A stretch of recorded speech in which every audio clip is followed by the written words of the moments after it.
What's going on, everyone? Train Freak here, and normally I don't show myself at the beginning, but I thought today, instead of running a train, we're going to work on getting some buttons installed on this fascia here, so that way we can have press button access for what's going to be in this part of the layout. So stay tuned, and I'm going to show you exactly how we're going to get these buttons configured to be able to turn turnouts, but also make it to where dispatcher can turn these buttons off. So stay tuned and we'll show you it all. Okay, so the first thing we got to do, we got to get a pencil. Preferably use a speed square. I mean, these things work really well. And what I went ahead and did is I marked out in pencil kind of the rough area of what the layout in this area is going to look like. Now, I started off by putting this down, and I made marks on the 1/2 inch marks. So let me go over here. So I did a mark on 1 inch, 1.5, 2, 2.5, 3, because that's how many tracks that I'm going to be using. Now I've got a main line that's going to be running through the middle here. We've got Riceland up here, which is the building just right over there. And then we're going to have, inside the balloon loop, we're going to have 3 industrial tracks. Now the tracks might not be parallel like a yard per se, but this is just to kind of give a visual of which buttons are going to be controlling which turnouts. So go ahead and get that marked off in pencil.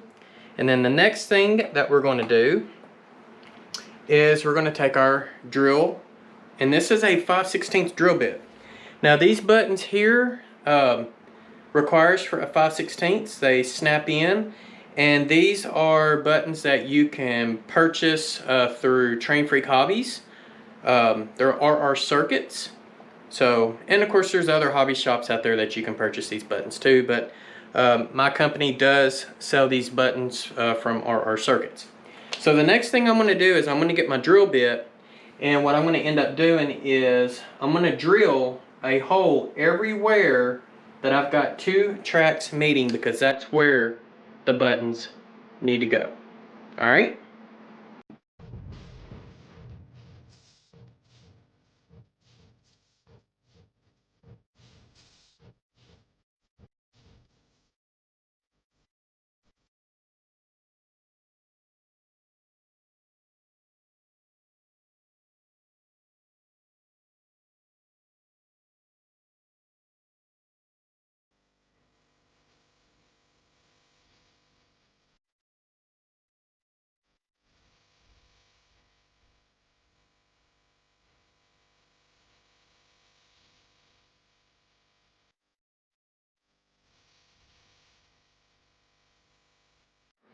Okay, so now we have drilled our holes, but I've got these little things hanging on there, so I'm going to take a sanding block and I'm just going to gently try to knock those off without scraping all of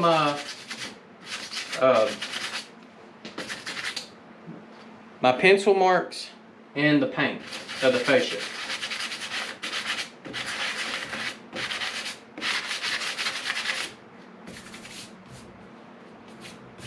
Alright. Now, if you're curious, how did I get the fascia on here to begin with? Well, the first thing I used was just standard masonite or particle board. This is the 3/8 thick inch version that I used here. And I, went ahead, cut it to fit for the space that I needed. And I painted it a flat black with just regular Krylon spray paint or Rust-Oleum. Either or works. Alright. Then the next thing I did was, when I put it up here, of course, I don't have my plywood on here yet, but I went ahead and had a scrap piece of plywood that, well, it's over there. I'm not going to grab it yet. But just a piece, just so that I could gauge the height of how high this needed to be. And then, of course, I clamped it in. Then the next thing I did was I just took your standard Atlas track nails. Yes, track nails. And I track nailed it up against the 1x4 that's behind here. Just in case if I do need to take this off, I could take a small pry bar or a crowbar and pry this off, and it's not going to leave it that much damage. So that's how I got this up here. Alright, so now the next thing that we're going to want to do is, I bought this at O'Reilly's Auto Parts, but I'm sure you can get this at Napa, Advanced Auto Parts, AutoZone, you name it. This is a pinstriping tape. And so what we're going to do is we're going to take this and I'm going to kind of measure out where my tape and stuff needs to be. This actually comes with 2 different thicknesses. So we got thin and we got thick. So what I'm going to use is the thick for the main line and the thin for the industrial siding over here at Riceland, and we'll use the thin over here as well. So that's the next thing we got to do, is we got to get the pinstriping tape on first. So I'm going to go ahead and work on that and we'll be back to it. Alright, so we got the pinstriping done, and like I said, I used the thick one for the main line, which right here it's just a single main line. It actually kind of doubles up right here, but I kind of left that off there because it's not really that important, because there is no interchange within that second main line and this here. I just wanted this to be a visual aspect of the switches, because technically that second main line is going to go this way, it's going to curve down, come over here and connect to this over here. So, and this is going to be our balloon loop. So I just did it that way. Alright, so the next thing we got to do is we got to take these buttons. There's solder tabs on here, and I'm going to throw up an image so that way you can see it a lot better. But there are a couple of solder tabs that we're going to have to do. And if you notice, there's one row that says green, and it's got G1 on one side, G2 on the other. And then the same for red, R1 on one side, R2 on the other. So the middle tab is going to be our common. Now there's a yellow one here too, but we're not going to be using yellow for this aspect. So when we solder, we're going to have to solder the middle one to G2, which is going to represent the higher voltage, and then we're going to also solder the middle for R to R1, which is the lower voltage. So that way when our button is pressed, it will change from red to green and vice versa. So, alright, so yep, now I got to go and solder all these bad boys up. Unfortunately, I'm not going to be able to video record it, but you've already seen one that is soldered, so now I got to do the rest of them. And then basically all we're going to do is just poke them in the holes and get them in. But I'm not going to do that until I test these first, because once they go in, they're a pain to get out. So we need to go ahead and test to make sure that the G2 and the R1 is correct, because if we do have a turnout that's the opposite facing direction, we might need to resolder it and clean that solder off and do G1 and then do R2. So it just depends on the turnout and the color aspect or the orientation that the tortoise is installed on it. So, alright, so I will be back and we're going to get these things in there, and I'm going to show you how I'm going to program these on LCC as well. So be back shortly.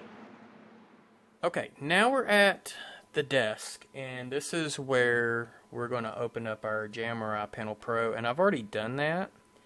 So I've got the layout pulled up here, and so I've already configured this turnout here and this turnout here. So I've got 2 more that needs to be configured, and that would be this one and this one. However, we do need to go ahead and configure the 2 turnouts that are going to be in Wiener Industrial, even though our dispatch panel is not going to see it per se, but we still need to go ahead and get those nodes configured in LCC. So the first thing we need to do is have our main screen pulled up. We're going to go into LCC, and we're going to go to configured nodes. And then here's my node network tree. So every single node will have a name now, except for this one, and this is actually the USB adapter here, so we're not going to worry about that one. But what I'm looking at is I went ahead and named my nodes kind of roughly where they're located. So we got one in Jonesboro staging, that's going to be turnouts 201 through 204. and then also buttons 201 through 205. This will be a future episode because the way we're going to configure these buttons here, unlike the ones we're doing today, they will be configuring routes, or they will be lining routes up. Now, of course, we got another note here, Jonesboro and Wiener. This is lights, because this is a signal decoder, so lights 201 through 204, and occupancy detectors 201 through 208. So this is definitely not the node we're needing. I've got another one here, it's called Wiener Loop, lights 205, 208, and turnouts 205 through 211. This is the one that we're going to want. So we're going to go ahead and expand it, and we're going to hit Open Configuration Dialog. We're going to let this part load up. And while it's loading up, I'm going to go ahead and minimize this. And let's go ahead and come back here, and we're going to go ahead and go to our tables. We're going to go to turnouts. And then I'm going to minimize that so that way it is out of the way. And let's see, let's get that on half the screen, and let's get our node on the other half. There we go, perfect. Alright, so you can see I went ahead and added some turnouts in here. However, there are some stuff that's still not quite programmed. But there's a couple of turnouts in here that start with veto. And we'll get to that here in a minute, because this is a really, really neat feature within JMRI. Now, turnouts 1 through 4 we're not worried about.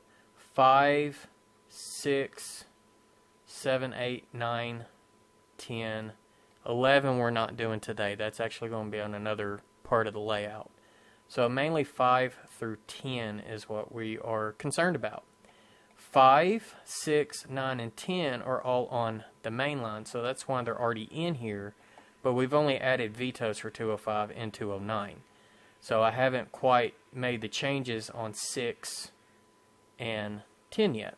Alright, so inside the node we're going to go to the segment port 1-0-1, so this is our segment port IO, input output -1.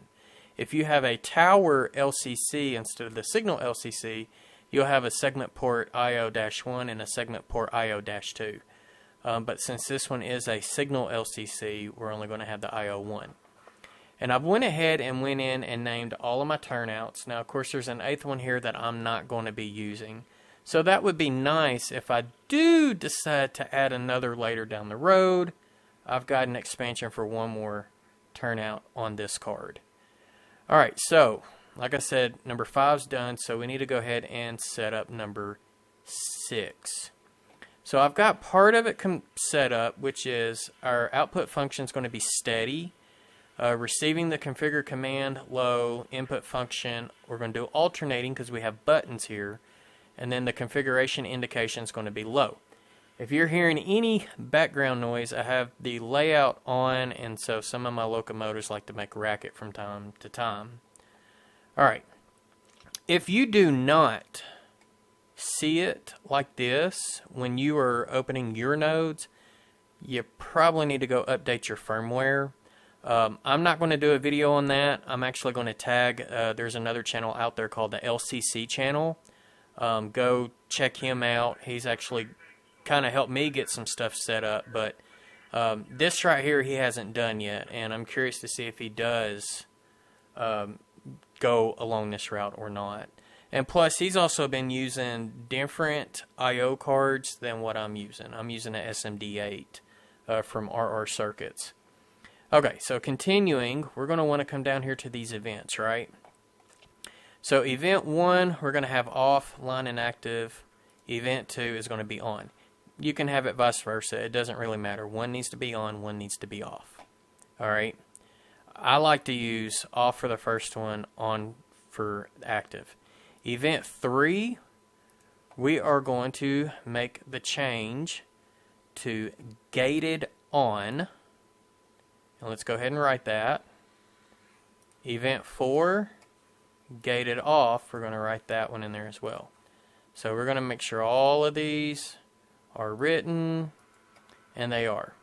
And like I said, I've got a you know, like I said, 205 is done, so we can go back and just make sure that we're setting this up, because I actually had Dick Bronson on the phone and he helped me do this. Okay, so I did make a boo-boo. It's actually supposed to be veto on, veto off. Gated on, gated off is going to be at the other section. So let's go and fix that real quick. So this needs to be veto on, right. Event 4, veto off, right. Alright, so we got that one fixed. Now, upon this indicator, this is what's really cool. So I'm going to go back to 205 for a reference. If you notice, the event numbers here are the same. So, basically, when we do this, this should be a gated on, non-veto input. However, we need to make sure that it's not looking at this event ID, it's looking at this event ID. So we're just basically going to, whoops, let's go back to event 1. This event ID. So we're going to copy it, and we're going to paste it here, and we're going to write that, and we're going to go to event 2. This one's going to be gated off. Okay. We're going to copy it, and we're going to paste it here, and we're going to write that as well. Alright, so now we have this turnout set up. The easiest way to add a turnout, down here it says sensor turnout creation. So let's see, we've got this one that says when turnout 206 is thrown. So let's copy this, and we're going to paste it in the thrown section. We're going to go to event 2, closed, copy, paste. And then all we're going to do is hit, well, we need to give it a name. And so, like I said, this one here is T206, which I already have here. So, it's already there. So, what I would do is put in T206, since this would be the turnout, and I would hit make turnout. And then it would actually add it here. So, what I'm going to do now, we're going to add another turnout. And we're going to call this one Veto 206, but instead of copying the IDs from the upper event, let's copy these from the bottom event. So we're going to copy this one, and because it says turn 206 is thrown, we're going to paste it there. Alright. Nope, I'm sorry. Backtrack. We're going to go to event 3. Alright, so it's not going to say open or closed here, but we're just going to go ahead and copy this one, copy the first one. The first one's supposed to be thrown, so let's paste it. And let's go to event 4, we're going to copy it, and we're going to paste it here. Alright, so this is events 3, events 4 from the top side. Alright, let's go ahead and hit make turnout. Now we have Veto 206. Alright, so now what we're going to do is minimize this dude, and this is 206 right here that goes into Wiener Industrial. So from the panel, this is number 5, so we got 1, 2, 3, 4, 5, and then I did 6 as this one. 7 and 8 are going to be in here, but the panel's not going to be controlling 7 and 8. Alright, and then here we got 9, here we have 10. So I'm going to go ahead and we're going to edit. And you can have the grid sometime, you know, it's completely up to you. But I'm going to create a Y. Okay. And I'm going to add that Y. We're going to put it right here. And we are going to rotate this Y 270 degrees. Like so. And we're going to do that. We're going to get the legs off the Y. Alright, and we can right click it, we're going to edit, and we're going to assign it Veto 206 and hit done. Now you see it turns green. So here I can still control number 206. Let's go ahead and give it a label, T206, and we're going to put it right under that button so that way we can easily see it. Alright, so now let's see if our veto's working. I should be able to press the button for T206, and I should be able to throw the switch.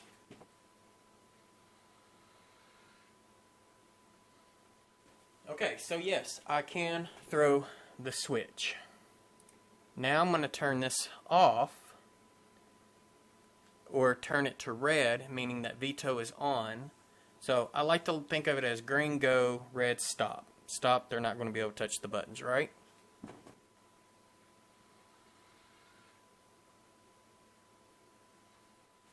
And for some odd reason, it was still working. So that means we need to go back and look at our settings. We're just going to double check that we set everything correct. Let's make sure this is T206 first. It is T206. Because sometimes it doesn't work as planned. And it's always a good thing to go back and double check your settings. Alright, so we got steady low, alternating low. Steady low, alternating low. So let's see here. Event 1 is off. Event 2 on. 3 veto on. 4 veto off. So 2 and 4 have to do with the turnout being closed, which is fine. Alright, so we're off, on, veto on, veto off. So we did that right. Let's look at the bottom section. We got gated on, non-veto input, and it is the same address as the first event where it's off. Alright. And if we go to event 2, in event 2, we had the same ID here as here, and we have on with gated off, non-veto input. Alright. So let's make sure those are the same. Event 1, we had the same event address, off, gated on, non-veto input. Let's go to 2. And here we have this address, same address, on, gated off, non-veto input. Okay, so that tells us that we have it, but I'm seeing there's a Save Changes button down here too. So maybe something didn't get, maybe I forgot to hit right on something. So now, let's go back here to the panel. I'm going to turn it on. And let's see if the button works, because the button should work one way or the other. If by instance we're backwards on the button, then that just means we need to delete it from our turnouts table and then re-add it, but in a backwards fashion.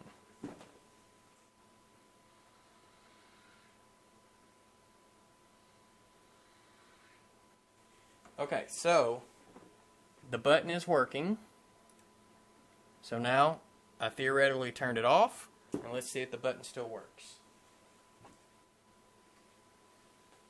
So now the button is not working, and I know you can't see this on camera, so you just have to trust my word, but I will show you a clip of 205 and 209 here in a little bit on getting, you know, what it looks like from a visual standpoint. So I know I've got this programmed correctly. Now, one of the issues I am seeing is my turnout is in the diverging state here. It shows to be in the diverging state on my layout. However, my button is showing up green. So earlier I mentioned about the solder joints on the button. Sometimes, you know, you have to kind of do them backwards. So this particular button here, what I'm going to have to do is desolder. I think I have it on G1 and R2. Well, I'm going to have to move it to G2 and R1 to get that button to be the right color based on the turnout aspect. And then we can put that one in the panel and be done with it. So that's kind of where we're at right now. So as far as adding a button that doesn't have a non-veto, let's go ahead and do that. So you can see I don't have 207 in here, but we need to go ahead and get it programmed. Basically, we're just going to do steady, low, alternating low. So make sure all of these are written, and they are. And then here you're just basically going to have off, right, and then 2 on, right. You don't have to worry about down here at all, except for, well, actually you do. Your input on, you only need it as input on, input off. You don't really need gated.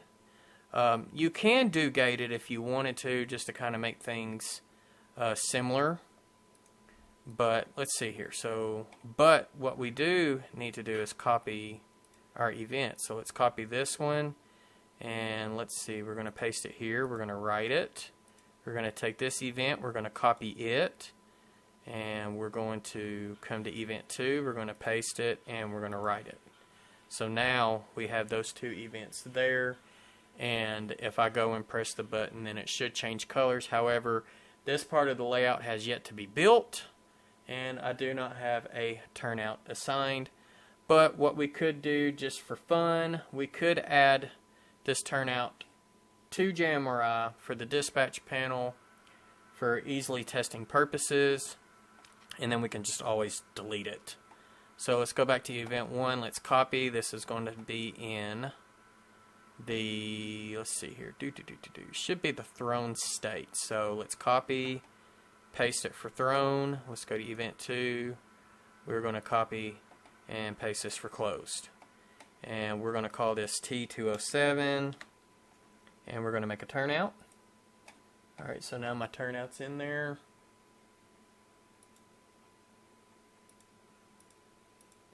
And you can't see it, but it does change colors. So there you go. And then sometimes, if you don't have your tortoise on there yet, you could always make your change this way.